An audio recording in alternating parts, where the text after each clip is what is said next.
Hello. Welcome to Spooky Steam-Powered Science at the Whittier Public Library Children's Department. Let's turn on the lights. Well, that's much better. I can see now. This month for October, we have a special spooky science kit. We're going to use static electricity to make a ghost or a bat fly. Now, hopefully you've already picked up one of our kits at the library and you already have everything you need.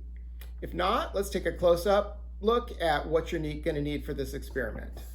Okay, the main things you'll need are a balloon, a piece of tissue paper. You can actually do the experiment with just those two.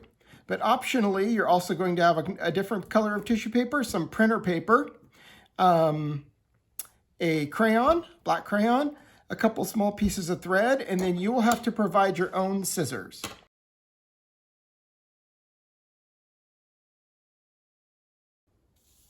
Okay, so if you have your ghost cut out, or maybe a bat, or maybe both, let's go ahead and start with the experiment. So the first thing we're going to do, we're going to blow up our balloon. Blow it up pretty big, but not too huge.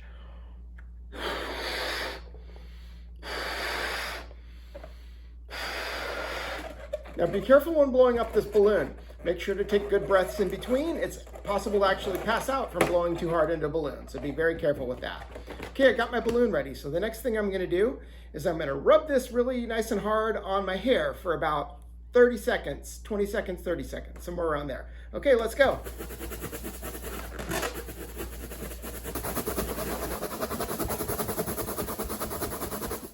Okay, let's see if we can make our ghost fly.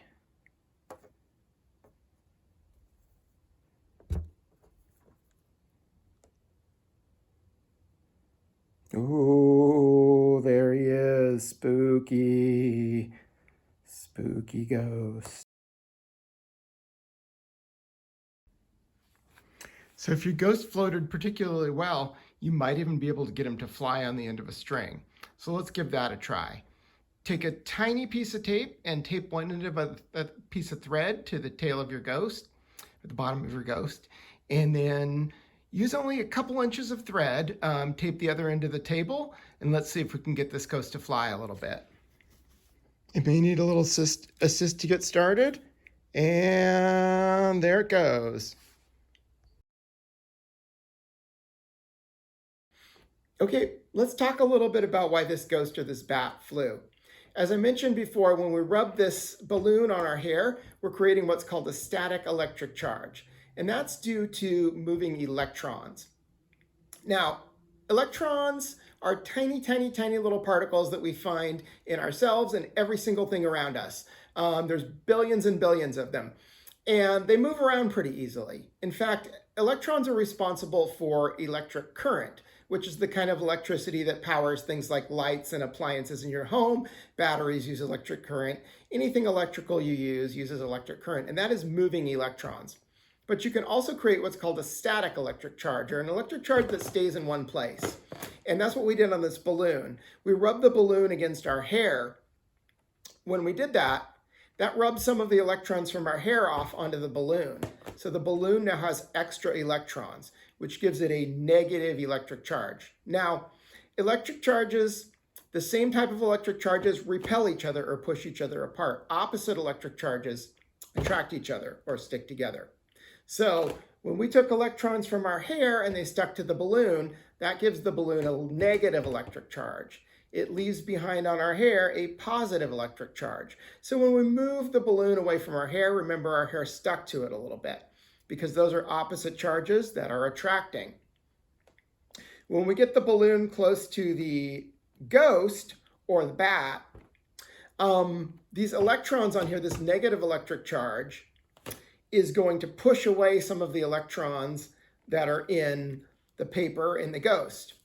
Those push away those negative electric charges, leaving a positive electric charge. Now we have a positive electric charge on the paper, a negative electric charge on the balloon. And remember, opposites attract.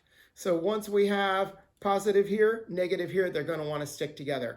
That's why the paper rose up off the table and stuck to the balloon. Now, it only works with something like a piece of tissue paper. You could also try it with a piece of regular printer paper, which I gave you in your kit. And the reason it only works with very light things like that is because this is not a very strong electric charge, and it has to fight against gravity. Gravity wants to pull this down and keep it on the table, right? So the electric charge has to beat or overcome gravity. Heavier things, gravity holds on to them more strongly. So that electric charge is not enough to overcome gravity and pick that thing up. But if it's very light, like a piece of tissue paper, it's strong enough and it can pick it up.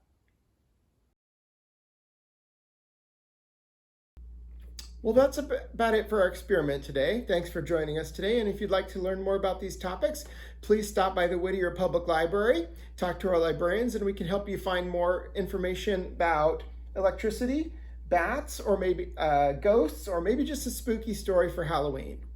One of my personal favorites, I highly recommend Bats in the Library by Brian Lies. We hope to see you at the library soon, and thanks for joining us today. Goodbye.